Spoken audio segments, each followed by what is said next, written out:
All right, it is Tuesday evening, 6:30, April 12th, and we are here for our City Council meeting. The City Council reserves the right to reconvene, recess, or realign the regular session or called executive session or order of business at any time prior to adjournment. We have a quorum. It is 6:30, and I'm calling this meeting to order.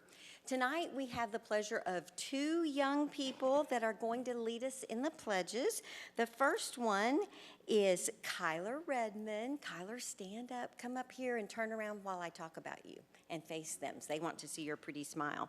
She is in 4th grade and goes to Lost Pines Elementary. She is a part of the PALS Club, which is the Peer Assisted Leadership Skills. And she told me that on Fridays, they have friends, they have pals in kindergarten. And since she is a well-experienced 4th grader, she's sharing her wisdom with the kindergartner that she's been matched with, and her favorite subject is math, and she was a little bit nervous because her friend wasn't able to come with her. But this evening, we also have with us Micah Winstrup. Micah, if you want to come in and turn around.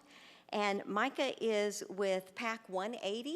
He's in the 5th grade, and his favorite subject is science. Is there any chance that you are Mabry Ringstrap back there? No? Are you Mabry? Is Mabry? Okay, sorry. That was another family, and I didn't want them to miss out. Micah's favorite subject, he said lunch, and I informed him that was not a subject, so then he said science. He is in 5th grade, and if you will all stand with us, these two young people will lead us in the pledges.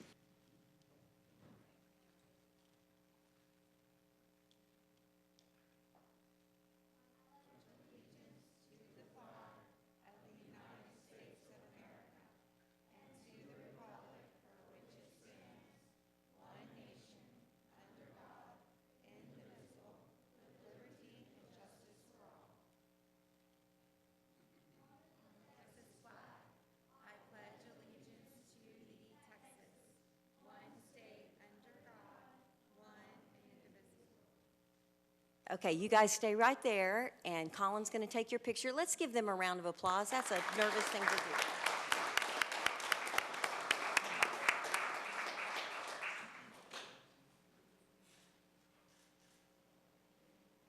All right, and if you will remain standing, Pastor Phil Woods from Bastrop First will be delivering our invocation tonight. You guys can go sit down.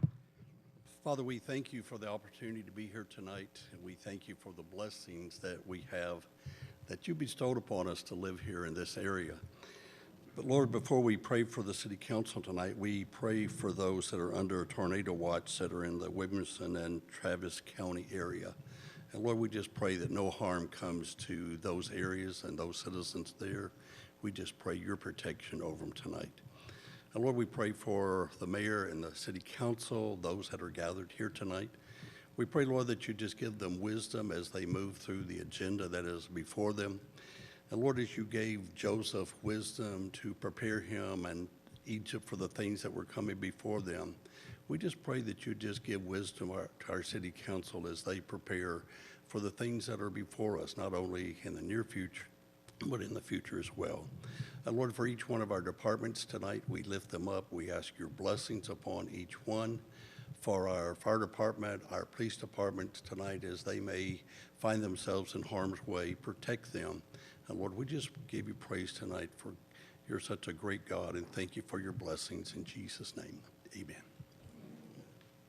Thank you so much, Pastor Wood. You may be seated. All right, I promised that I reserve the right to realign the process, and I am, and we are going to come back to my report and the council members' report. We're going to do the city manager's report first.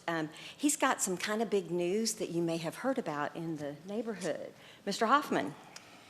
Thank you, Mayor and Council. And for folks who haven't heard, last Friday I let the City Council know that I'll be retiring from the City of Bastrop and from city management this coming August in about 4 months. I have been asked to join the Bush School of Public Management at Texas A&M University and serve there as an associate professor of the practice. I'll be asked to teach some graduate level courses. I'll be asked to develop some new courses and to actually start work on building a new program that focuses on county and city government and preparing the next generation of leaders who want to enter into that really rewarding career field. Mayor, I do appreciate the opportunity to speak on it and offer just a few thoughts. First of all, this was an offer I wasn't looking for or seeking, and I don't believe I can pass it up. It won't be available if I were to say, please wait. I want to emphasize that there is a lot of good news here. I am confident that the city of Bastrop will be able to attract really great candidates to fill this position. Reasons for that include several. One, there are quite a few new personalities that have been and will be serving on the Bastrop City Council. They're all working really hard to learn about their new city council responsibilities and are coming with some great ideas and initiatives, and it's encouraging to see how willing they are to hit the ground running. Also, the absolute quality of this very stellar city staff team.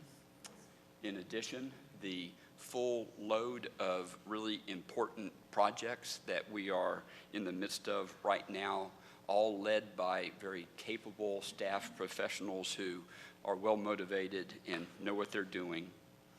Terrific public safety professionals, our police department, our fire department, and our ability to keep those positions filled with bright, young, enthusiastic, again, well-motivated, well-trained professionals is really encouraging, and not at all least a very experienced mayor and council member who have been through this process before and are well positioned to make sure this process to find that next city manager goes well. So I do appreciate this time. Again, if I had my way, now that this news is out there, we'd stop talking about it. There's 4 months left of my tenure here, and we've got a lot of work to do in the meantime.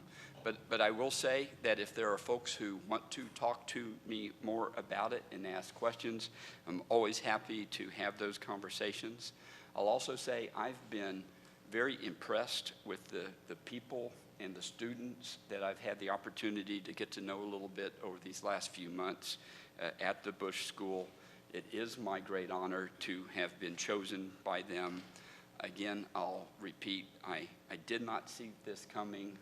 I didn't seek it out, and I think those two things alone qualify it as a good gift, and because I'm not completely stupid, I'm happy to accept a good gift.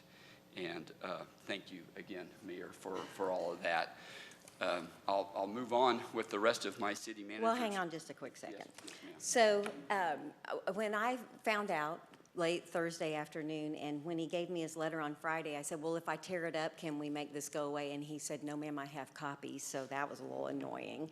And Kevin, as another A&M graduate, I have to share that I immediately thought, there we go again, the Aggies messing up my world. So, but the prestigiousness of the school, and one thing that he didn't mention, some of you may or may not know that Mr. Hoffman is a new grandfather. And the idea of having a month off at Christmas and 3 months off during the summer seemed very, very appealing as you are easing into the grandparent stage. So we've got a lot of hard work to do. I promised him that we won't continue to talk about it, although I think he has a few staff people who have promised to be mad at him for the next 4 months. But with that, congratulations on the job of a lifetime. And thank you for your service, and a round of applause.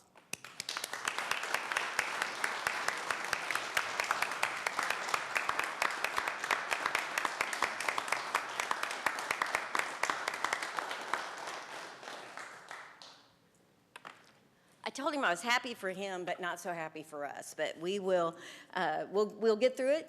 The city's been here since 1832. Mayors come and go, council comes and goes, city managers come and go. But definitely Mr. Hoffman is leaving it much, much better than he found it. And I know that staff has enjoyed working with him and learning from him. So with that, we can continue with the rest of your report. Thank you, Mayor. Thank you. I don't have a slide for this, but I did want to acknowledge our Deputy City Secretary, Victoria Pensick. As you may know, Victoria's been working towards establishing her city clerk certification. That's a pretty extensive and time-consuming process. It will ultimately require her passing 4 exams. She took the first of those exams today and passed it with flying colors, so thank you, Victoria, for that. Thank you for being here this evening. Colin, can we jump to the slides? So, Council, I have a bit of a change of plans to suggest to you this evening. We had talked before that in a week on April the 19th, we would hold a workshop session where we would go over our update to the comprehensive plan and the capital plan and the fiscal forecast. As it turns out, we would enjoy a little bit more time to be prepared for that. We're still waiting on the preliminary tax roll information from the appraisal district, not at all suggesting they're late, but we would we anticipate getting that on Thursday. And by the way, we are told by the appraisal district to anticipate a 42% increase in assessed values. So that will absolutely have the impact of driving the operations and maintenance side of the tax rate down. And so CFO Waldron would appreciate a little bit more time once we receive that to be ready for that workshop. Fabiola De Carvalho, who's working on the CIP update, we're still reacting to all the great input you provided on April 5th during that workshop. And so we really don't need to hurry, and I think given us until April 26th to present that, to present that material so you can discuss it would do us all some good. So for April 26th, we'll do the same plan as what we did on April 5th. We'll set up a table on the floor here. We'll invite council members elect Lee and Kirkland to be here as well. We'll start that at 4 o'clock if that still works for council members, and then we'll have time to break down, set up the dais for the regular council meeting that starts at 6:30. So backing up, first bullet point, April 19th at 4, since that council is already on your calendar. The mayor and I have started the conversation about the plan and process for finding that next city manager, and we would like to suggest that either at 4 o'clock or 4:30, Councilmember Rogers, if that works better for you, because that's the only thing on the list now for that evening. We'll have a closed session to discuss personnel matters, specifically that city manager selection process. Okay, terrific. Can we make it 4:30? Because that's way better for me too, and it'll be short. So if is everybody okay with 4:30? Great. Thank you, Victoria. I know you'll take care of that. And so then, again, on April 6th, we'll have that workshop session that we were going to have on the 19th. Next slide, please, sir. And then also on April 26th, the most significant thing we'll do that evening is honor Mayor Pro Tem Peterson and Councilmember Jackson for their service on the City Council. And then I think we have one other item on the April 26th agenda. Well, I think we have a few other items. The other significant item is to hear the mid-year presentation from Visit Bastrop. Council, you'll remember when we went over the agreement with Visit Bastrop, we modified a bit how we would receive periodic presentations from them, and that's part of that plan.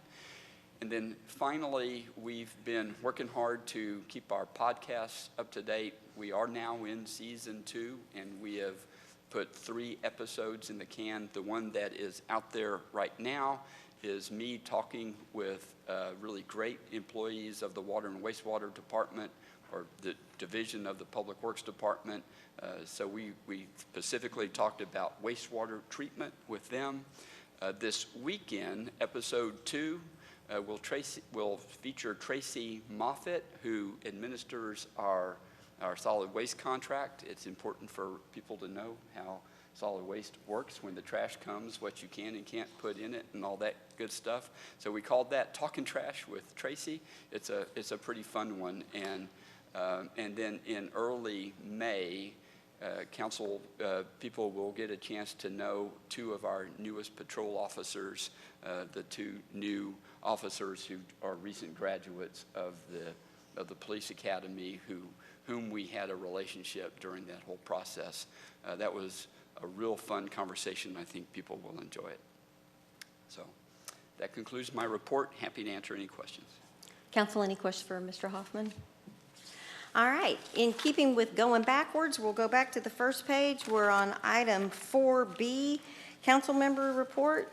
Councilmember Plunkett, do you have anything to share with us this evening?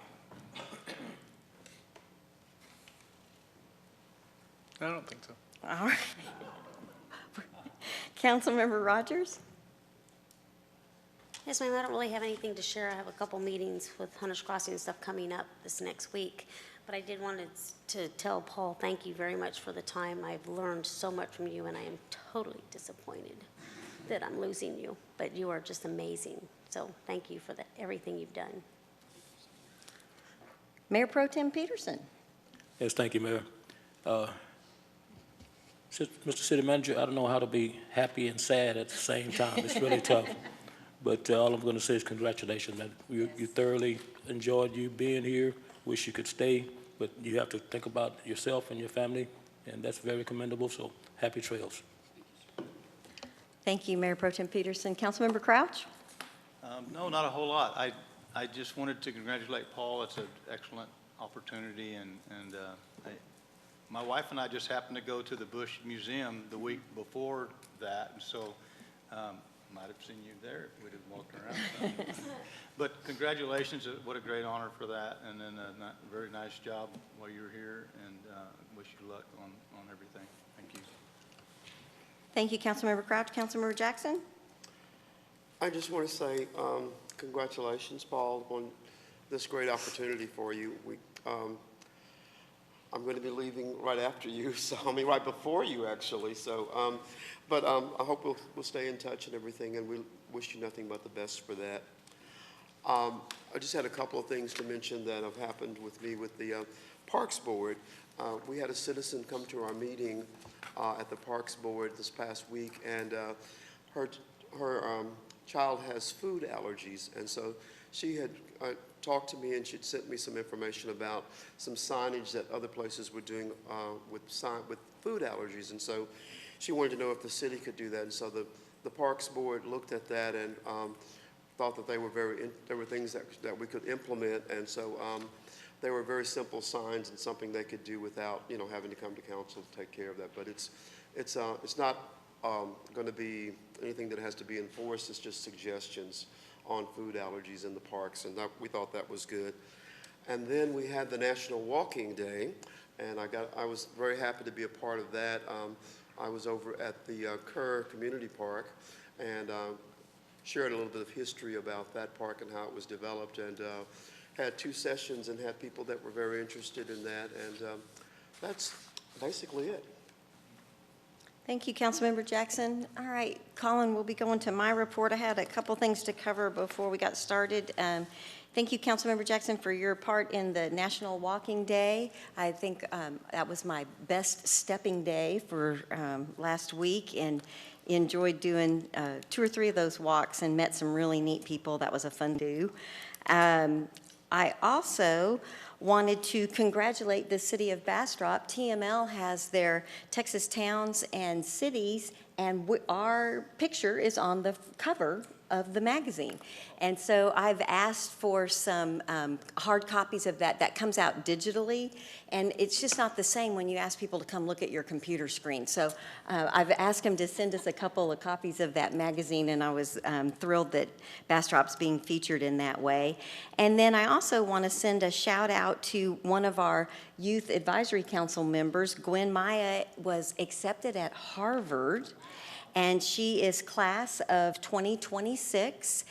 She was also mentioned in an article that the New York Times did with Norma Mercado and BISD and what they do with our homeless student population. So there is a GoFundMe page, and from a conversation this morning that Councilmember Plunkett and I were at with at the chamber, I bet that there is a bank account started pretty soon to help her in her endeavors to Harvard. So congratulations to her, and it's just really nice to see our young people doing so well.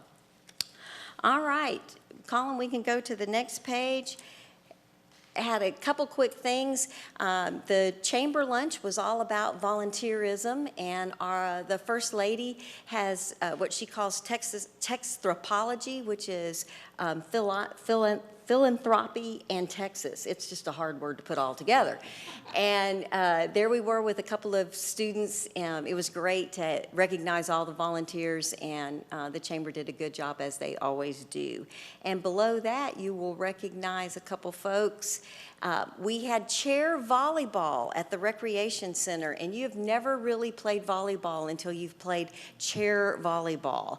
And would encourage the folks to come out. That was a little celebration that was held on a Friday. Some folks that were happy that the recreation program is doing as well as it is, and they wanted to give a little shout out to our recreation manager, Terry Moore. And so I got to play some chair volleyball. It was really quite fun. And then you'll see a couple of pictures from National Walking Day. Terry and Cammie are holding the sign, and then that was a selfie that I took when we were out at Bob Bryant Park on the walk. So there was stuff going on all day. I hope everybody got an opportunity to participate in that. And then at the top right, you will see that Mayor Pro Tem Peterson and I met the new warden, Warden Rosales, out at the Federal Correctional Institute. They have reinstituted their community meetings, and we were both glad to be there. We were treated to a very nice breakfast, and it was really nice to get to know him. So the next page shows the things that I planned on doing between April 7th and April 12th, and I did them. And the next page shows that I'm doing some training on Thursday. Just a reminder that Friday is Good Friday and the city offices will be closed. There is a BDC board meeting on Monday. The special city council workshop, I'm on the next page, there you go. The special city council workshop, as we discussed, that will now be at 4:30. April 20th is the youth career day. If you don't already have it on your calendars, and council you do because the city secretary made sure of that, April 22nd is the disc golf ribbon cutting out at Bob Bryant. So look forward to seeing everybody out there. And Spring Fest is going to be a really neat event, and it's not an accident that it's in April, and we may hear some more about that later. And then, council, you know now from the city manager that the our next city council meeting will lead off with a workshop. So with all of that, we are ready to do our proclamations. We'll be moving to item 4D, and I'm probably going to go down to the mic. I think that's easier.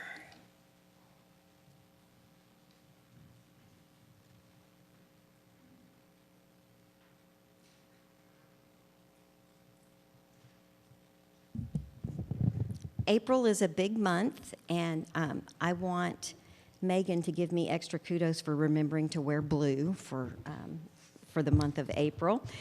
Our first proclamation is for recognizing April as the Child Abuse Prevention Month. And I'll invite Megan Webb and anybody else that's here for Child Abuse Prevention Month to please come forward.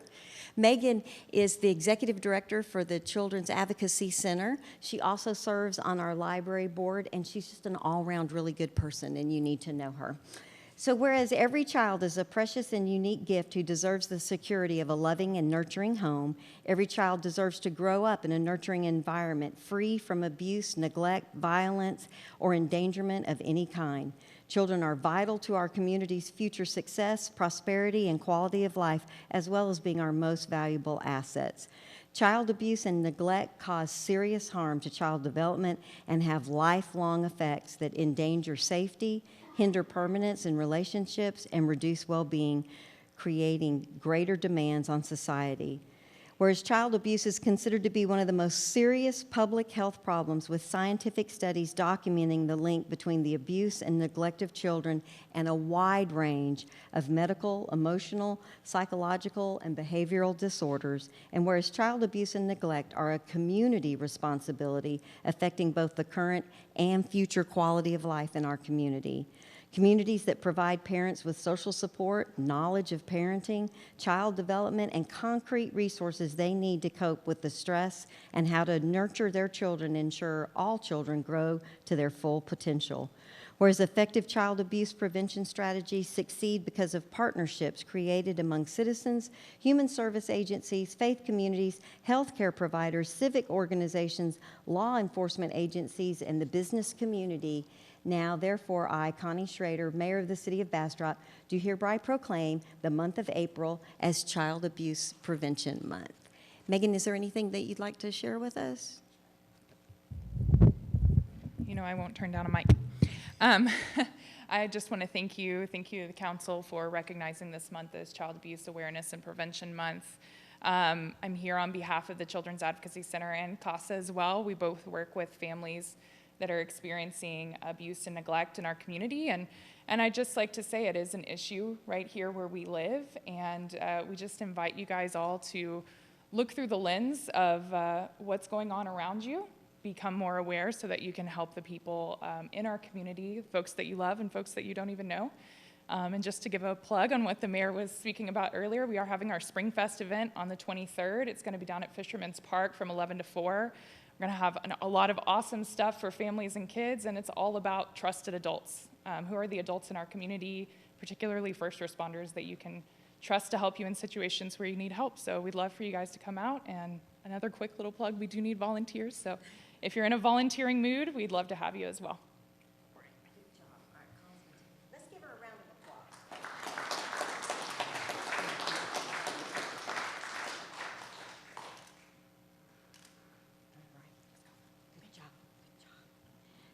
Tough job.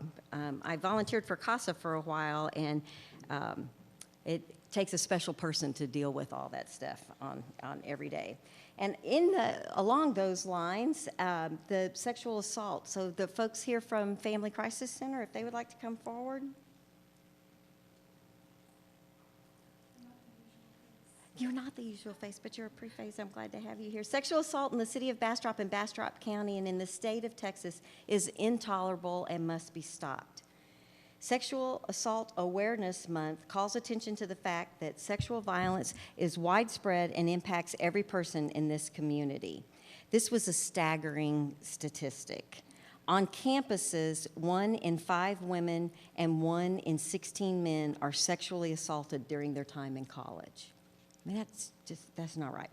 Sexual assault, harassment, and abuse can happen anywhere, including in online spaces. Now, more than ever, screens and technology connect us with others. But for too long, harassment, cyberbullying, and sexual abuse have been seen as unavoidable behaviors online.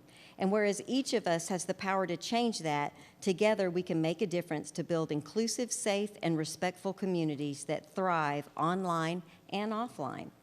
2022 marks the 21st anniversary of Sexual Assault and Awareness Month, and the theme this year is Building Safe Online Spaces Together.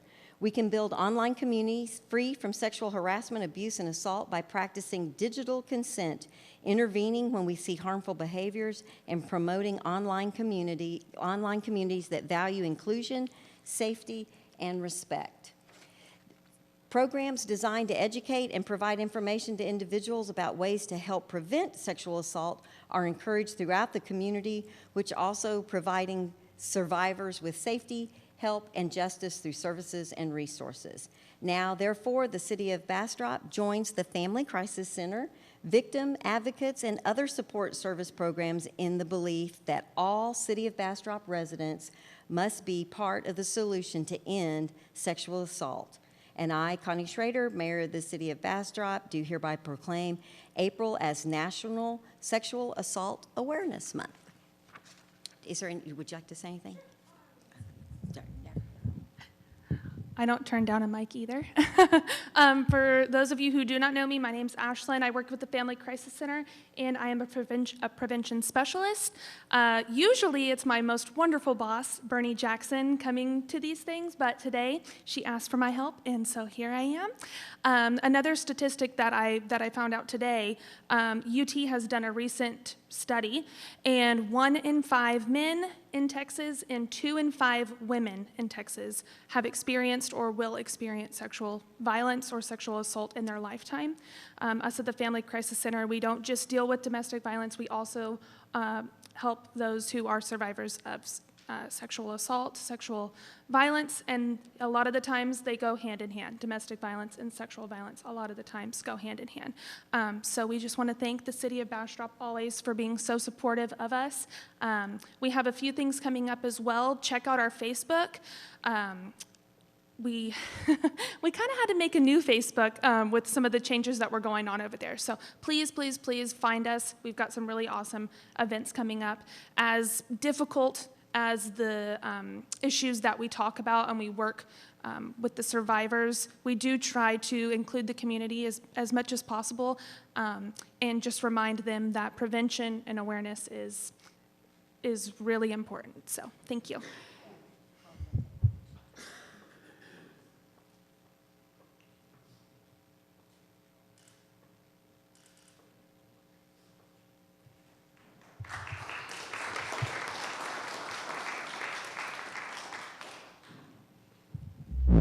All right, so our next one is about our telecommunicators. And honestly, of the topics that we have, very often that's the first phone call. And they are involved in a lot of the things that we're talking about.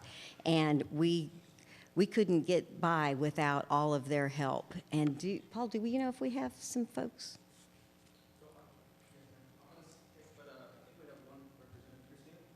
Oh, come on up, come on up. Whereas the CAPCOG, the Capital Area Council of Governments, is a political subdivision of the state serving Bastrop, Blanco, Burnett, Caldwell, Fayette, Hayes, Lee, Llano, Travis, and Williamson counties. And whereas CAPCOG is committed to providing a high-quality emergency communication system to the residents of the region, CAPCOG recognizes the professional and unending service. Possibly you have the hardest job in the entire county. The 911 telecommunicators are the true backbone of the 911 system. The President of the United States has historically acknowledged the second week of April as National Public Safety Telecommunicators Week. Therefore, be it resolved that on behalf of more than 800 telecommunicators in the CAPCOG region, the Capital Area Council of Governments Executive Committee hereby declares the week of April 10th to the 16th, 2022, to be National Public Safety Telecommunicators Week and encourages all local governments to do the same. Now, therefore, I, Connie Schrader, Mayor of the City of Bastrop, do hereby proclaim April 10th through the 16th as National Public Safety Telecommunicators Week. Thank you so much for your service. Very much appreciated.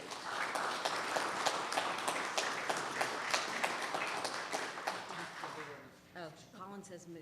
We do what Colin says.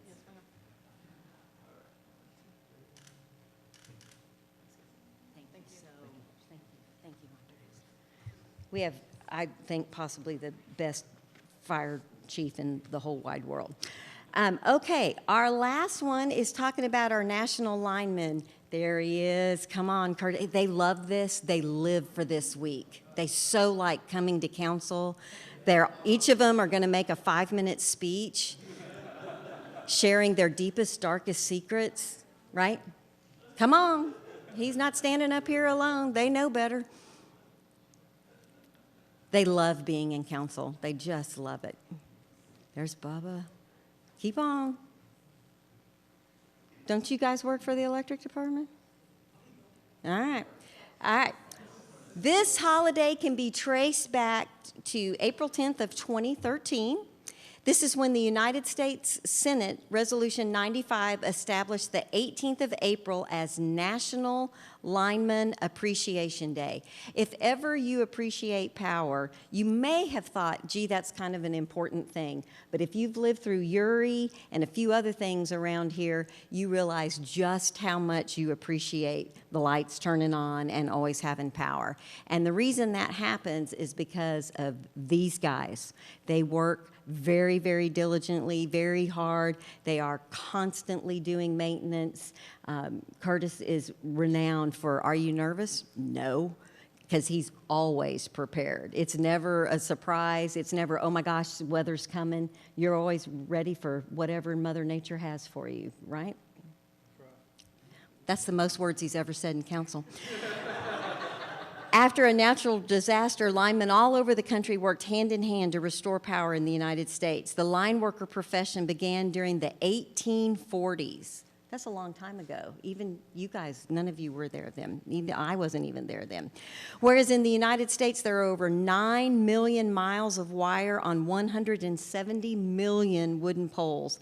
National Lineman Day is a time to express our utmost appreciation to the great men and women that work on a daily basis in ensuring reliable electricity, a role that is performed almost invisibly. The city of Bastrop is especially proud of the hardworking linemen of Bastrop Power and Light who have allowed us to become accustomed to having very few outages lasting a very short amount of time. The City Council encourages all residents to also recognize the vital role our linemen play in providing safe, reliable, affordable electricity by expressing your thanks on social media using hashtag #ThankAlineman. So be sure that you do that. Now, therefore, I, Connie Schrader, Mayor of the City of Bastrop, do hereby proclaim April 18th as National Lineman Appreciation Day. Let's give these gentlemen a round of applause.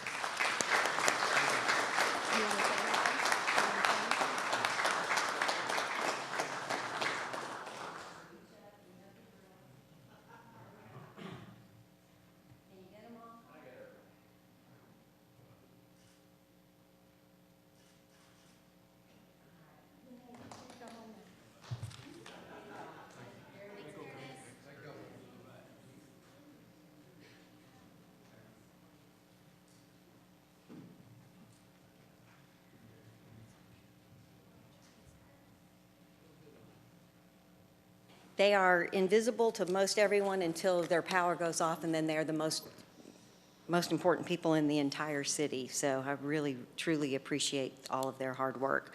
All right, council, we have no work sessions today, and we have no staff and board reports. We are moving on to citizens' comments, and I have 4 people signed up, and the first one is Mr. Dan Hepker. If you would please come forward, state your name and address, and you, Colin, will start the magic clock, and you will have 3 minutes.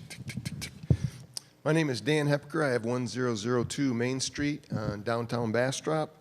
I think I know most all of you. I'd like to thank you very much, Mayor, council members, city manager, for letting me speak to you, and congratulations on being a grandpa. It's the best thing that can happen to a man. So anyways, again, my name is Dan Hepker. I've had Bastrop Copier downtown for 38 years. I've watched this town really grow. The city has done marvelous things. I can only say positive things about the city. I've always been there when called upon, and I'm always ready to serve. My building also has some painted signs. I have some real fears about what's going to happen to those painted signs. Doc, you remember when we went through this years and years and years ago. My painted signs are an affordable way for people to advertise. I don't charge a lot of money for them. One of my best customers is the city of Bastrop, followed by Blue Bonnet Electric. The document I've been reading through here, it's 249 pages, and I apologize I didn't get after this a little sooner, because I thought, you know, I've always trusted the city. The city does good, and, you know, I do trust the city, but I got looking at this, and people said, you need to look at this more carefully. And youch, ouch, ouch. It's a bad document. It is really going to hinder operations of businesses in Bastrop. It really will, especially downtown, the way that we conduct business. You have to be on the fly. You know, in business what we have to do in order to advertise what's going on, things are happening. A master plan, looking at that, holy cow, I don't think I could produce that in a couple of weeks. But anyways, I really would like us to rethink this whole thing. I think we need to just set it aside. We don't need to interject this into the way we're operating right now. I think it can be streamlined a bit. There is a lot of safety issues in here, yes, absolutely. We don't want a sign where someone's going to hit their head. We don't want to do that. I did that with my daughters when they were little babies. Yay, boom, into a sign. That was the dad doing that. I'll never forget that. She'll never forget that. My wife will never forget that, nor forgive me.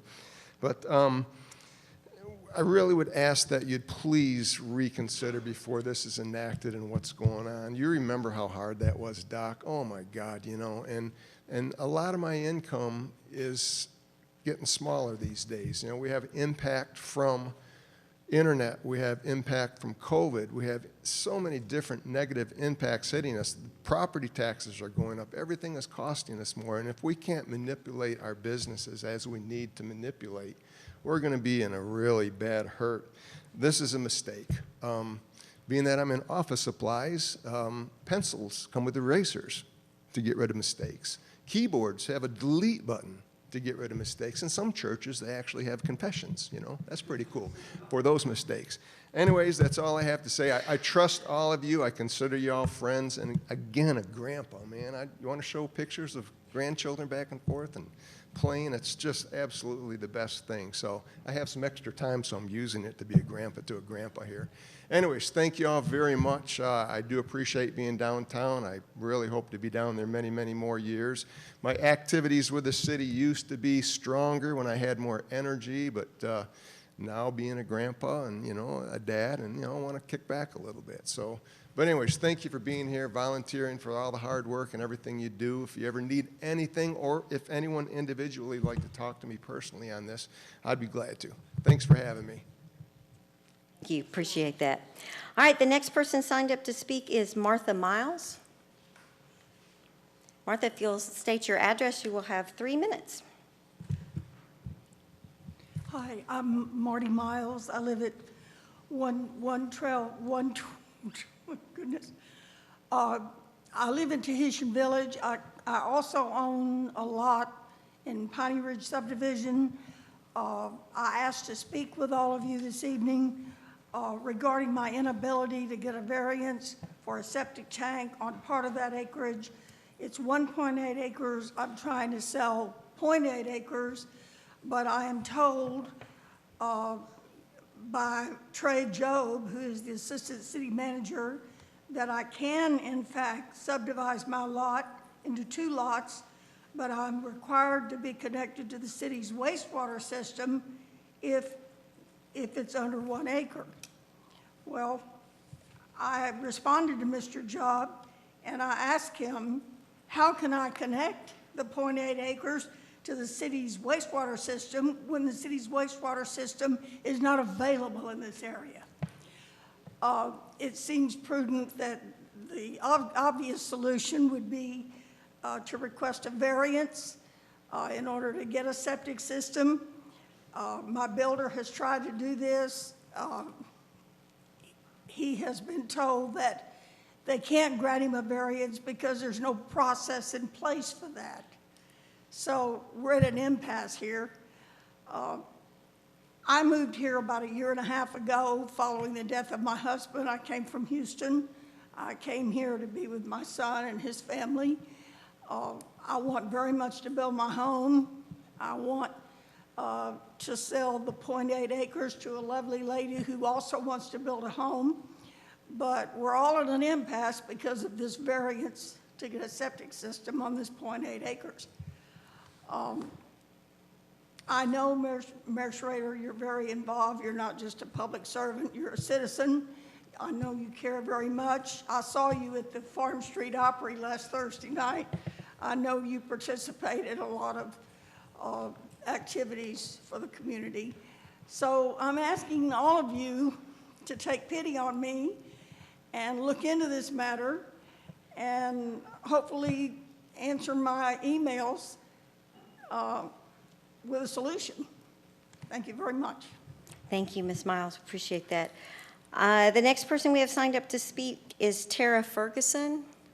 And while Tara's coming, I just want to, council knows this, I want everyone else to know it. Because this wasn't an agenda item, we can't correspond about it. So that's why we're taking information and we'll take action as appropriate, but we can't discuss it because it wasn't posted on the agenda. So Ms. Ferguson, if you would state your name and address and you'll have 3 minutes. I'm Tara Ferguson. I live at 213 Hidden Springs, right here in Bastrop. I've lived here for close to 10 years. I have a son. I'm also a licensed master social worker, so I've also worked in this community, currently in hospice. So I serve a lot of the families here. I have a son who has special needs. We started looking a couple of years ago to get a forever home that is within the city limits so that he can be a part of this community and also be able to, have the resources, be able to utilize resources. And just to reiterate what Marty has said, I'm the one who she's trying to sell the property to. I'm not understanding there's several properties that have septic systems on them that are half acre or even less. So, I just kind of feel as though I'm kind of trapped here. A couple of years ago, I have made bids on houses anywhere from $30,000, $40,000 over asking price, and still didn't get them from people that are moving here. So we're definitely growing. And now that I'm trying to plan a home and get this property, I'm kind of being stopped, over here by the council.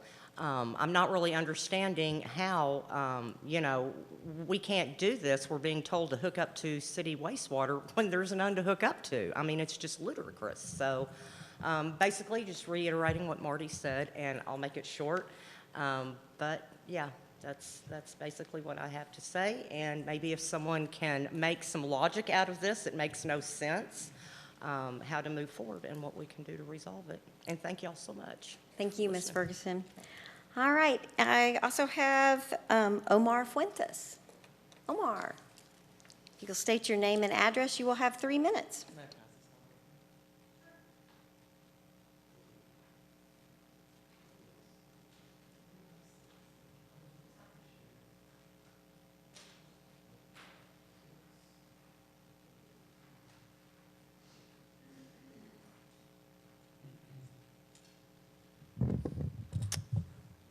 Hi there, good afternoon, City Council members. Thank you for the opportunity to have me here. My name is Omar Fuentes, and I am the pharmacist and owner of Bastrop Medicine Shop. We are a new pharmacy located on Main Street on 1110, Main Street, Suite A. We're located right next to the post office. So last year, I decided to quit my job and start a new pharmacy here in Bastrop. It's been a dream of mine, so I'm thankful for the opportunity that this community has given me to start a pharmacy here. As many as you know, Bastrop used to have its own local pharmacy located right on Main Street, which moved and then it closed in 2018. We feel very proud to be Bastrop's new independent pharmacy and serve the community the way they deserve. I am here today to talk about the sign code and how it has affected my business. So in the past months, we ran into some issues having our pharmacy sign approved by the city. It took about 4 months for the city to approve our sign. And although the issue has been resolved, and we're very thankful for that, I hope that my experience can save us an example of the lengthy process that of having a sign approved by the city. Another concern that we had is our window signs. It is my understanding that the city would like to for us to get a permit for every single sign that we have in our window, which is the first picture that I showed to you guys. Each sign would cost about $54. The cost of a sign is about 50 cents. So it'll cost us about $300 to approve signs that are about $3. On a final note, the city sent my landlord a violation notice for a small chalkboard sign that we used to welcome our patients to our business. The cost of that violation was $2,000, which is on page 2, if you want to see the sign. We have removed the sign ever since, as we believe that a sign like that shouldn't really need a permit. It is a very small chalkboard sign, and it was actually in our hallway, not necessarily on the sidewalk. So we removed the sign, which after removing the sign, we have seen a decrease of patients coming into our business. So I hope you can see how the sign ordinance is affecting not only my business, but it is my understanding that it's also affecting other businesses here on Main Street, and that you would consider changes that would help business like mine to not only thrive, but also serve the community. I went to school for about 8 years to serve people like the people in Bastrop, so I hope the city can make changes that can help us serve the community. Thank you guys for your consideration. Thank you, Mr. Fuentes. All right, council, we are moving on to our consent agenda. We have items 8A through 8H. Does anybody wish to have anything pulled from the consent agenda? Does anybody in the audience wish to pull anything from the consent agenda? Move All for right. approval. We have to read it before we can. Oh, well, okay. Well, after we read it, I'll move for. Madam Secretary, if you'll please read the consent agenda. The consent agenda reads as follows. Item 8A, consider action to approve City Council minutes from the March 22nd, 2022 regular meeting in April 5th, 2022 special meeting.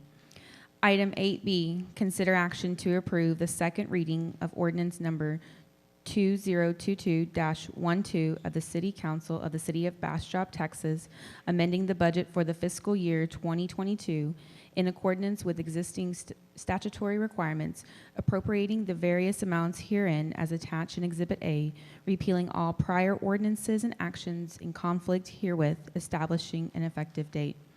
Item 8C, consider action to approve Resolution Number R-2022-35 of the City Council of the City of Bastrop, Texas, approving an interlocal participation agreement with Goodbye Purchasing Cooperative, attached as Exhibit A, authorizing the city manager to execute all necessary documents, providing for a repealing clause, and establishing for an effective date.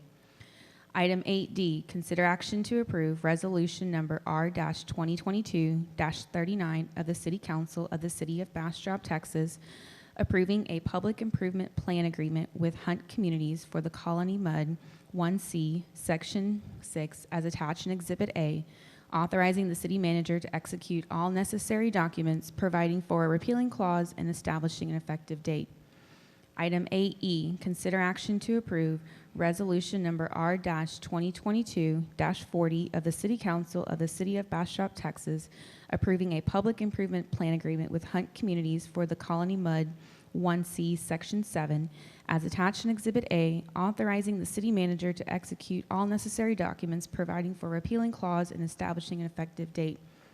Item 8F, consider action to approve Resolution Number R-2022-41 of the City Council of the City of Bastrop, Texas, approving a public improvement plan agreement with 71 Retail Partners LP for Bastrop Grove, Section 3, Lot A, as attached in Exhibit A, authorizing the city manager to execute all necessary documents, providing for a repealing clause, and establishing an effective date.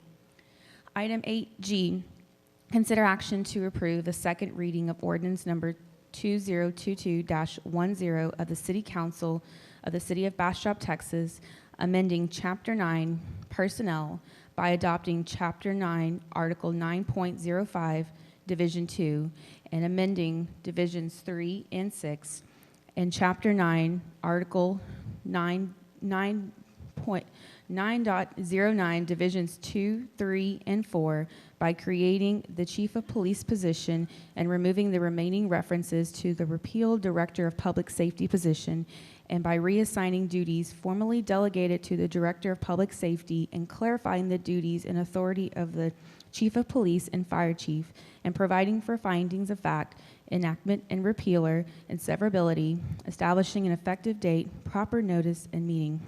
Item 8H, consider action to approve Resolution number R-2022-38 by the City Council of the City of Bastrop, Texas City regarding the application of CenterPoint Energy Resources Corp. South Texas Division to increase rates under the Gas Reliability Infrastructure Program, suspending CenterPoint's proposed effective date for 45 days, authorizing the city's continued participation in a coalition of cities known as the Alliance of CenterPoint Municipalities, determining that the meeting at which the resolution was adopted complied with the Texas Open Meetings Act, making such other findings and provisions related to the subject and declaring an effective date.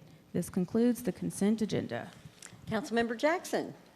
Yes, I would like to move to approve the consent agenda as read. I have a motion from Councilmember Jackson. Second. I have a second from Councilmember Plunkett.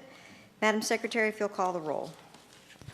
Councilmember Jackson. Yes. Councilmember Plunkett. Yes. Councilmember Crouch. Yes. Mayor Pro Tem Peterson. Yes. Councilmember Rogers. Yes. Motion passes unanimously. The consent agenda stands approved. Council, we're on the top of page 4, items for individual consideration. Item number 9A, hold a public hearing and consider action to approve the first reading of ordinance number 2022-13 of the Council of the City of Bastrop, Texas, adopting amendments to Chapter 8, signs, sections 8.4.001, standards for temporary signs, B, banner signs of the Bastrop Building Block B3 Code, adopted by reference in Chapter 14.01 of the Code of Ordinances, as attached in Exhibit A, and providing for findings of fact, adoption, repeal or severability, and enforcement, and establishing an effective date. Ms. Bills, you knew it was you? Were you hanging out back there? What are y'all doing? Ms. Bills. Good evening. So at, I believe, 2 meetings ago of the City Council, you guys received some feedback and provided direction to come back with some specific amendments related to banner signs. So we took those to the Planning and Zoning Commission on our last meeting. So what can't talk tonight. What we're specifically looking at is Article 8.4, temporary signs, that relates to banner signs. And so the first thing was to increase the amount of time that a site can have a banner sign to up to 1 year. So every year, you can come in and permit 1 banner sign that can be up all year. We also made sure to change the language in there to say that that sign can be changed out as many times as you want within that 1 year time, as long as it's in the same location and anchored the same way. We also just kind of, in the code also, made sure to include the language, and it's elsewhere in the code, but to say that the banner signs have to be placed, not within the public right of way. They have to be on your property. So just to make sure that's very clear in the code. So those are the only changes we're looking at to the sign code tonight. And you want to talk about the planning and zoning? Yeah, so the planning and zoning held a public hearing, considered the amendments at the regular meeting. They had a little bit of discussion, and several members wanted to kind of look at the sign code as a whole. I've talked to the chair, and what she's recommended is she would like to ask for a workshop with council, so everyone can be on the same page instead of bouncing the sign code back and forth between the 2 groups. Thank you for that. So for tonight, council, if you have any questions for Ms. Bills, and then I'll open the public hearing. Councilmember Rogers. Any surprise if I have questions?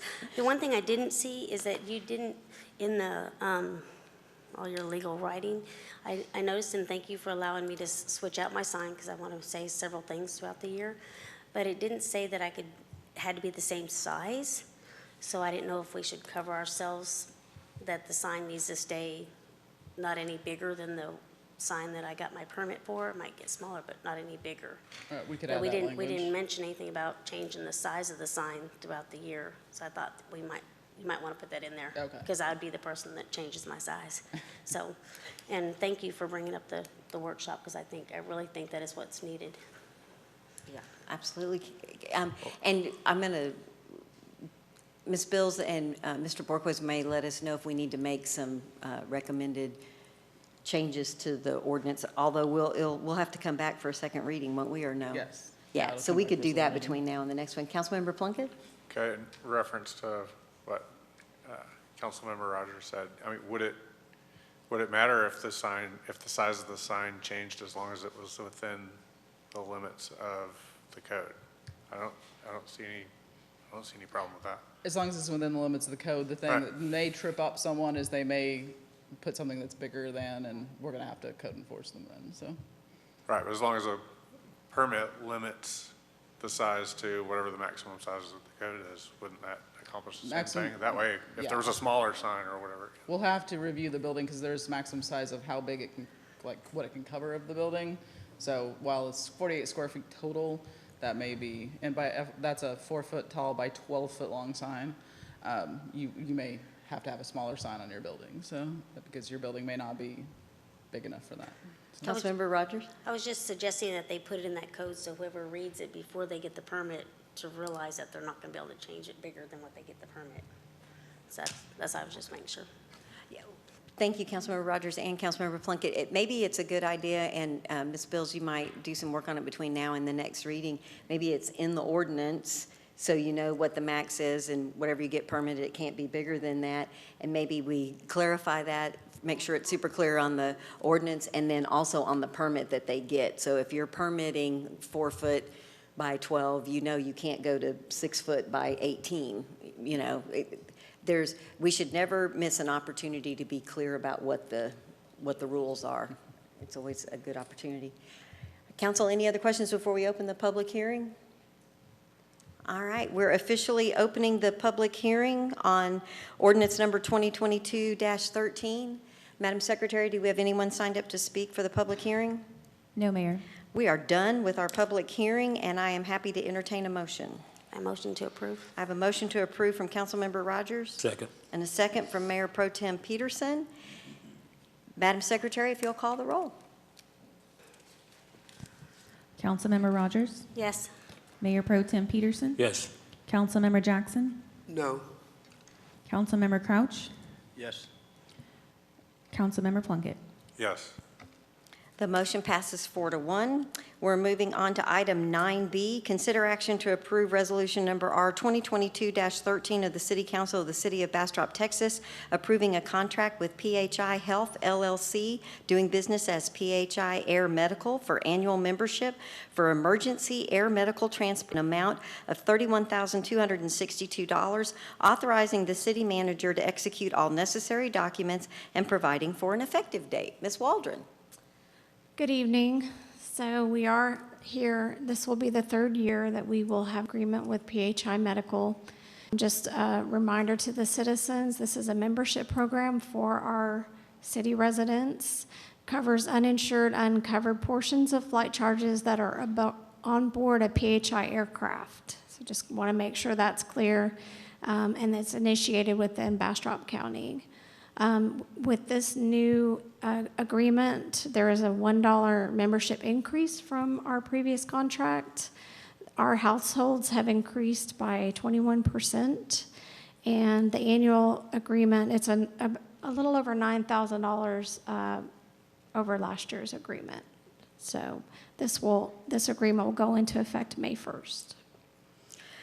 All right, and one of the things that we talked about was that you have to be a city resident, but in case there's anyone that's a county resident that's watching, your family can sign up for insurance. It's possible they do offer that Yes. service, because I know I have been asked that. Mm-hmm. And this is always the part of the year where we make sure everyone understands we are not giving free helicopter rides to every resident in the city of Bastrop. This is a helicopter ride that all of us hope we never have to make. It means that you are in a medical case where the first responders come to you and they call in for the helicopter. Right. And then to your point, it covers the things if you're uninsured or if your insurance doesn't cover all of it. And one single flight can be more than what we're paying to protect all of our citizens. Right. Council, do you have any questions for Ms. Waldron? Councilmember Rogers? And how is this working our budget that we have right now with the increase? It's actually on the budget amendment that we brought forward. Okay, just want to make sure everybody knew we were already figuring this one out. Thank you, Councilmember Rogers. Councilmember Plunkett? Yeah, I just wanted to get an idea of how often this is used and how available is, I noticed in the contract that if they don't get called or if they're on maintenance or something like that, that they don't have to respond? We actually have a Just curious. representative from PHI here, and I'm going to let him field those questions. Scooter Green is here with PHI Medical. I know for sure it got used last Council? week. I'm sorry? I know for sure it got used it within the did. last 10 days. It absolutely did. We changed over our reporting system, and with IT changes, we have some limitations. But in the first 9 months of this recent contractual period, I believe we had 13 city residents transported in that 9 months. So as the mayor alluded to, that the cost of this one agreement covers the price of one flight and covers everybody in the city. So those numbers do tend to change. Everybody, like everything, everything's on the rise. So I don't have an accurate number that I can report for the whole contractual year right now, just because of our reporting limitations combined with this typical, I have a Bastrop address, but I'm in the city or not in the city, those where we really have to weed through. So that takes some time sometimes to get that through. But we do know for sure 13 in the first 9 months. So pretty regularly. I mean, that's once a month, so at least. Oh, you had another question about availability. I don't have a specific statistic, but I would venture it's north of 95% of the time that we're available. And we also have other aircraft, one in Bryan, one in Columbus, one in Temple, one in Victoria. So there's ample opportunity for backup as well. Thank you. Any other questions? Thank you, Mr. Green. Councilmember Rogers? I was just going to ask him to answer the second part, the availability. did. But he did, so that was it. Thank you. And I appreciate Mr. Green works very closely with our first responders, and you will very often see him at 5Ks and public events and taking care of folks. We really appreciate his care that he gives to the community. I'm happy to entertain a motion or ask Ms. Waldron if we have any other questions. Then I would move that we approve resolution R 2022-13. I have a motion to approve from Councilmember Plunkett. Second. I have a second from Councilmember Rogers. Is there any further discussion? Madam Secretary, if you'll call the roll. Councilmember Plunkett, Yes. Councilmember Rogers, Yes. Councilmember Jackson, Yes. Councilmember Crouch, Yes. Mayor Pro Tem Peterson. Yes. Thank you, Council. The motion passes unanimously. We're moving on to item 9C, our last item for this evening. Consider action to approve resolution number R 2022-37 of the City Council of the City of Bastrop, Texas, approving a professional engineering contract with Walker Partners for the Old Austin Highway pavement rehabilitation to not to exceed amount of $66,840, authorizing the city manager to execute all necessary documents, providing for a repealing clause, and establishing an effective date. Hi, Ms. De Carvalho. How are you? Good, how are you? Thank you, Mayor and council members. In front of you tonight, there is a professional services contract with Walker Partners for the Old Austin Highway Pavement Rehabilitation Project. I would like to start by providing a little bit of background on this project. The city has contracted with a firm to do a pavement condition index in 2018. And the Old Austin Highway scored at 68.5, which is considered a fair condition. And just to clarify a little bit, the city is currently in the process of doing another pavement condition index. It's supposed to start in May. I don't have the timeline yet of when is that supposed to be completed, but that does not affect this project. The PCI for this project was developed in 2018. So Walker Partners took that information and with additional assessment recommended full depth reclamation with hot mix overlay for the Old Austin Highway. With that, they developed a design and pulled together all the contract documents so we could bid this project. The project was advertised in May 19, and on June 2019, we received 2 bids, but unfortunately, the bids came over the engineer's cost estimate. At that time, City Council voted not to award the construction contract for this project. So we are here again to do a professional services contract with Walker Partners, not to do a full design because the design has been completed. However, there are some changes with TxDOT permitting and also specifications which will have to be addressed at this contract. So they revised the design, they revised the specifications. The city will have another chance to review, provide comments, to address our comments. Part of this construction contract, this professional services contract also includes construction contract administration and a full-time construction inspection. This construction will mostly happen at night to diminish some of the disruptions with traffic, and rehabilitation will improve the structural integrity of the road. In addition, this is compared to full reconstruction is about 50% savings for the city. This is the limits of work. We'll do the full length of Old Austin Highway with the connection of 71 all the way to Loop 150. We selected Walker Partners from a request for qualifications back in 2018, and we have a representative here with us tonight, Alan Munger. The funding will be coming for Certificate of Obligation Series 2022, and this professional services contract is in the amount of $66,840. With your approval tonight, we'll issue a notice to proceed this month. The design is expected to be completed between May and June, and we estimate the construction to start beginning of August and to be completed in approximately 2 months.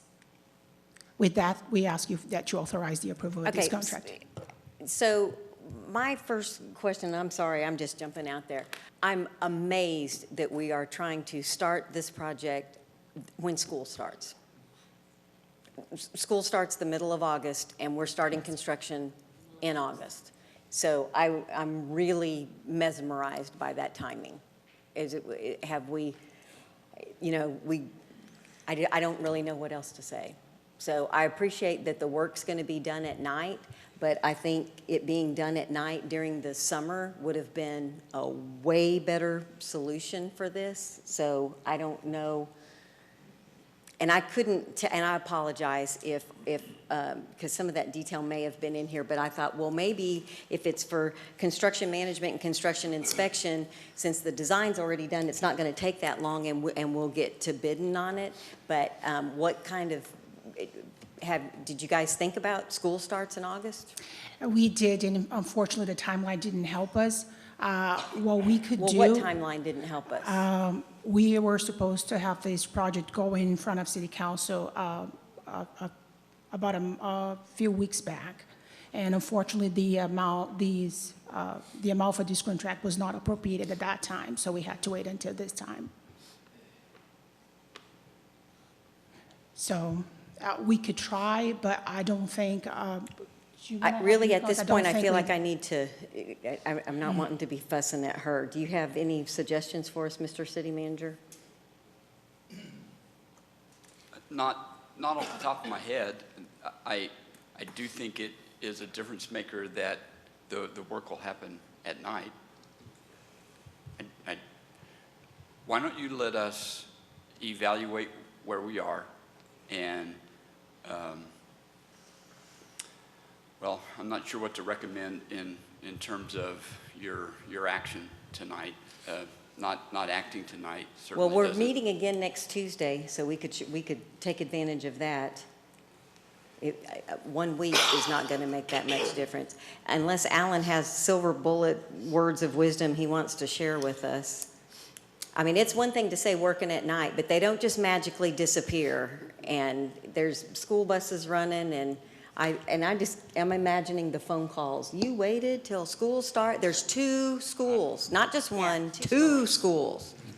I have no silver bullets. We kind of went down this road a couple of years ago. Yes, we did, which is why I'm surprised. My preference would be to be opening bids today, not awarding a contract. Exactly.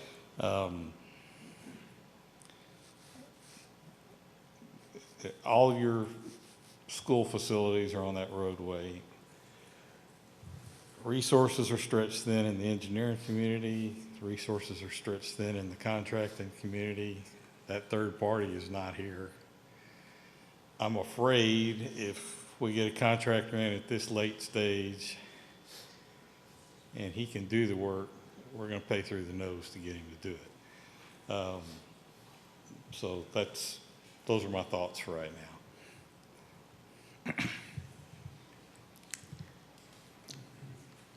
Council, I would be willing to not take action on this tonight, but I am open for any other questions. Councilmember Rogers?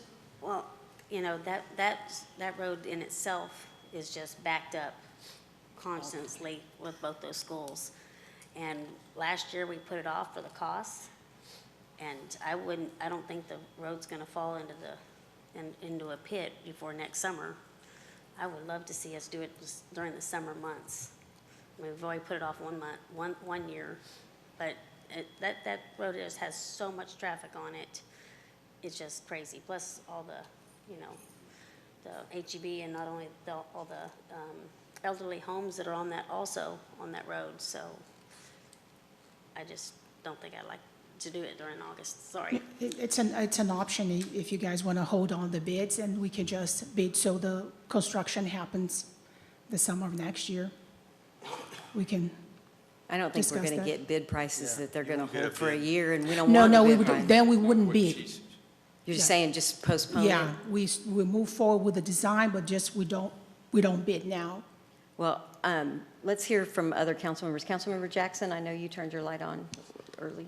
I'm just as, I guess, surprised as you that, you know, that this will be done during the time that the school is going to be going on, when it's opening and everything. And as the other council members have mentioned, with all of the other traffic that's already out there at that time, it's just, I don't feel it's feasible to do that. And I just couldn't support that at this time because the road itself needs some work, but I don't think it's going to fall apart in that time. But the timing is just horrible for that to happen, and I can't approve that. I cannot support it, at least. Councilmember Crouch? I had a couple of questions. One was do we have an approximate or estimated cost of what it was before we tabled it the last time, and what the increase is from that projected increase from when we tabled it last time? Do you have that Based on the pandemic and all the subcontractor situation? Alan, you got to come to the mic because people at home are going to want to hear what you have to say. Our cost in 19 was, I think, 1.012 million. I think it'd easily be 50% more than that in today's environment. Yeah. How much did you say? I'm sorry. 50% more. I'd say we're at 1.5. Asphalt, oil, I mean, it's gone up more than that at the gas pump, and everything that has to get delivered. Asphalt will be delivered out of Houston. The freight on that asphalt is going to go up as well. It's in a material-intensive job. It's more equipment and manpower, and everybody's paying their crews more now just to hang on to them. I mean, okay, so 50% based on what the economy and what the material situation has done, and then especially as tight a time frame as we're asking a contractor to dedicate all his resources to get this thing done super quick. Whereas if we had it bid out earlier and wanted him to go to work May 31st, June 1st, whatever I checked my Bastrop ISD calendar, and we'd be out there the next morning. I think that would be the prudent way to go. And then the geotechnical was from 2017, I think? Or was it? It'd be 19. Nothing's changed underneath there. And if anything, we did a maintenance contract in 2019, and we did crack seal. We did crack seal, and we did multiple 5-inch repairs along Old Austin Highway and took care of the worst spots at that time. And those repairs all look pretty good. And then the difference of working at night, I know that's going to be the preference to work at night, but from the last time that we had numbers for it, when it was $1.12 million, or 012, was that including daytime work, or was that at night as well? That was also night work. Okay, so we're not adding anything special for adding work nights right now? No, and these guys, state contractors, more than likely would get the job. Most of the metro areas, they're doing night work already, so. And then the schedule that I saw said 2 months plus 3 weeks after the 2 months construction phase, then you start striping, correct? So you're looking at 2 months time frame. So Yeah, there's a period of time, about 30 days, when that asphalt's fresh. It's still got some volatiles coming up. It's not advisable to put striping on there. You'll get to stripe it again anyway, right? If you do it too soon. Yeah, so you'll have those temporary tabs out there, which to start school is not great either. And then you had 2 inspectors on there, and it mentioned that it was full-time, but it's just for 3 weeks.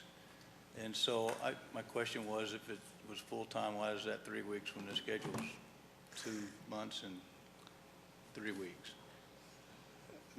So 3 weeks of, well, there's some miscellaneous concrete work that we don't have to be out there full-time with. It's with the FDR process, it's a pulverization pass, and then it's a mixing pass. It's highly intensive for that 3 weeks when the asphalt full depth reclamation is going on. That's when we need to be there on the full time. The rest of it we can do several hours during the day. We'll pass out of that nighttime work, and the striping will probably be in the daytime. Okay. But we don't have to be out here full time managing a striping crew and curing times and all those kinds of things. Well, I was just going by your proposal, and then in section E there, it says engineering proposes providing full-time 40 hours per week resident project representative services for 3 weeks and part-time 8 hours for 1 week, I guess. So it didn't make sense that you're just bidding it for 3 weeks, even though I know when you're putting the asphalt down is the bulk of your work, but a big prep for that is getting the subgrade ready to be paved over the top of it if it's got damage or if it's compromised, and that's just as important as just putting the asphalt on it. So agreed, and that's what we're out there during the mix process, which is underneath. That's when we are out there full time. The overlay is not nearly as significant as when we're mixing in cement and mixing in emulsions and wanting to get the right rates. So then your time frame of 3 weeks, you think will be adequate for? It was about 3.5, but yeah. Okay, and then the night work, since we're real concerned with the school starting in the night work, and I know that I think the preference would be to get this work done as quickly as we can, except during the school year, of course, but can you talk about the staging of what the night work would be and how you would leave it for the next day, just in case this does move forward and we do it now? Yeah, the contract documents will require a minimum of 2 lanes to be open out there at all times. Their work will be in 1 lane linear pass. So yeah, there may be some cones out there, but there will be a lane going in each direction. There may not be 3 lanes, and there may not be the turn lanes, so queues, especially first day of school, would. And so that would be. I mean, we ought to be able to get back on it within a day or 2. The cement will strengthen. It's still somewhat of a flexible material underneath, but we're putting an emulsion on top of it to help cure. I wouldn't want folks getting oil on their vehicles and those kinds of things either. Yeah, I think I kind of agree with what Drusilla was saying and the mayor, that even doing the work at all during school is going to be a disaster, I think, even if it's done at night. And it's a short period of time, granted, but. It's a very short period of time. Yeah. Councilmember Rogers? I was just curious what the hours, when you say at night, what hours are those that you consider night work? 8:30 p.m. to 5:30 a.m. Okay. Well, just because that middle school will definitely have basketball and things, so that'll definitely be in the evenings. I mean, So I was just curious what the hours were. Yeah, I mean, I would want to double check, see when the buses hit the road, but I'd say no later than 5:30. I think the commute for folks going to Austin starts about that time too. I appreciate it, thank you. Thank you, Councilmember Rogers. One of the other things that we might consider, if we did, to the point, and I really appreciate the comments of clarifying that we have made some repairs. We wanted to do the full depth first, but we couldn't because of cost, and so we've done some repairs, and that's a pretty healthy, substantial Band-Aid, and that helps the road, and that kind of gives us a little bit more time. I'm also seeing an advantage of having all of the construction on 71 completed, because as they're moving things, and then there's going to be not a place you can go that is not under construction. And, I'm sorry, when are we thinking 71s? The fall, so it'll be in the middle of that one. Okay, so they won't be done yet. Okay. So, Council, I'm happy to entertain a motion. Mr. City Manager, I don't know if you want to present a strategy. Honestly, I'd like us to take advantage of next Tuesday's meeting, and you've kind of heard some feedback, and maybe we sort of regroup and you can decide what you want to do on Tuesday, or any other. I'm happy to take direction from you. So this is the professional services contract. I suppose, Council, you could take the option of approving the design contract. And if we thought that design would have a decent shelf life, we would then at least have that part done so that we could schedule the construction contract bidding to be next summer, when we knew we would have a few months where we wouldn't be as impacted by the school traffic. So I don't think we're going to come up with a strategy for satisfactorily managing construction during school, and we're not going to be able to get it during any school breaks that are available before next summer. So, Council, I might suggest that you consider awarding that design contract so that at least that is done, and we can more easily time the construction to start around this time next year. Thank you, Mr. City Manager. That's a great point, and that would get us out of the issue that we ran into this time. The money's appropriated at this point. We can afford to have it done. You had talked about some changes at TxDOT. Do you expect any within the next year? Because what we don't want to do is pay for a design and then have to redo what we've just done.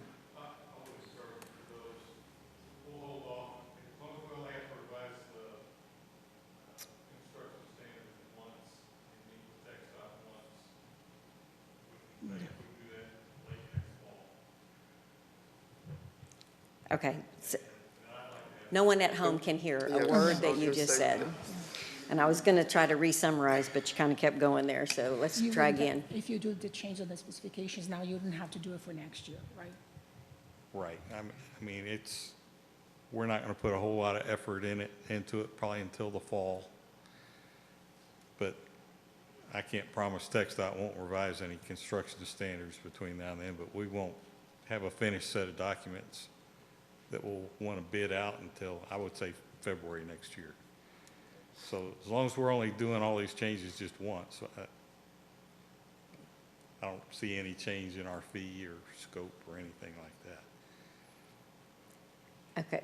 Paul, given that, does that change your position at all, or you think go ahead and rock and roll? That would be my suggestion, yes. All right. Councilmember Crouch, Councilmember Jackson, or Councilmember Crouch, do you have comments? I did.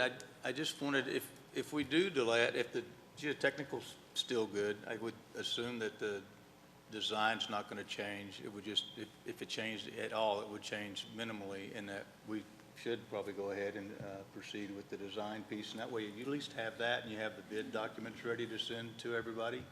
And then the bidding process would go fairly quickly, I would assume.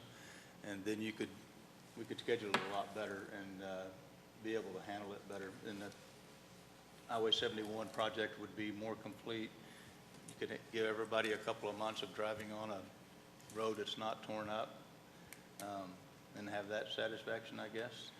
And then start them all over again, just like Interstate 35. Thank you, Councilmember Crouch. Councilmember Jackson? I just wanted to make sure I'm understanding this. So if we went ahead with the professional services and some of the other things, as long as it's not the actual bidding for the construction, if we could get, are we saying that we could do that in advance? Is that? Yes. And then we could go ahead with the construction contracts later on, and that way we could change the dates and everything. And most likely that would work, but we don't know, like you said, with TxDOT, we're not sure with that, but at least we'd have that much of the work done in advance. And then it would be easier for us to try to work on a date that doesn't conflict with the school opening and all of that. So That's correct. that's what I'm understanding, and I'm getting nods, okay. Councilmember Rogers? I move to approve this contract with the understanding that they're not going to work during school hours or school times, whatever. And I'll second with that. I have a thought motion in from mind. Councilmember Rogers and a second from Councilmember Jackson that this would be to approve resolution number R 2022-37, approving the professional engineering services contract with the understanding that construction would not conflict with the BISD calendar. Is there any further comments?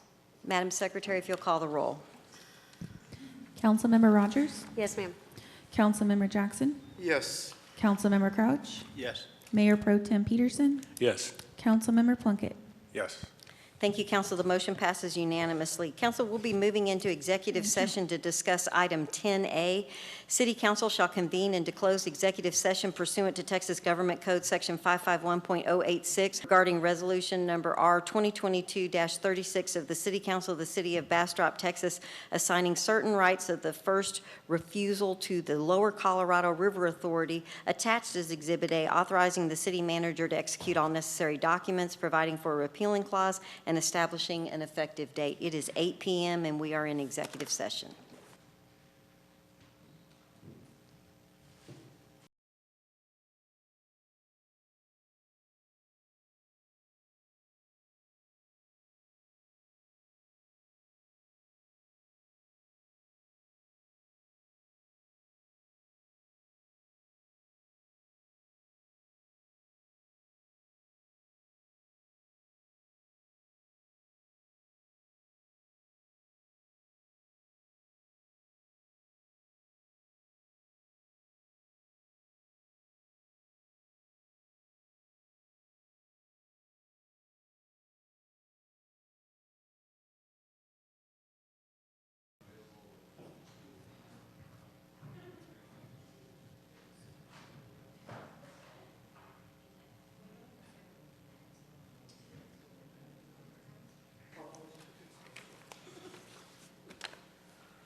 All right, it is 8:26 and we are out of executive session. We are back in regular meeting on item number 11. Take any necessary action. There will be no necessary action. Mayor Pro Tem Peterson, we're on item 12. Thank you, Mayor. I'd like to make a motion to adjourn. Second. I have a motion to adjourn from Mayor Pro Tem Peterson, a second from Councilmember Rogers. It is 8:26 and we are adjourned. Thank you.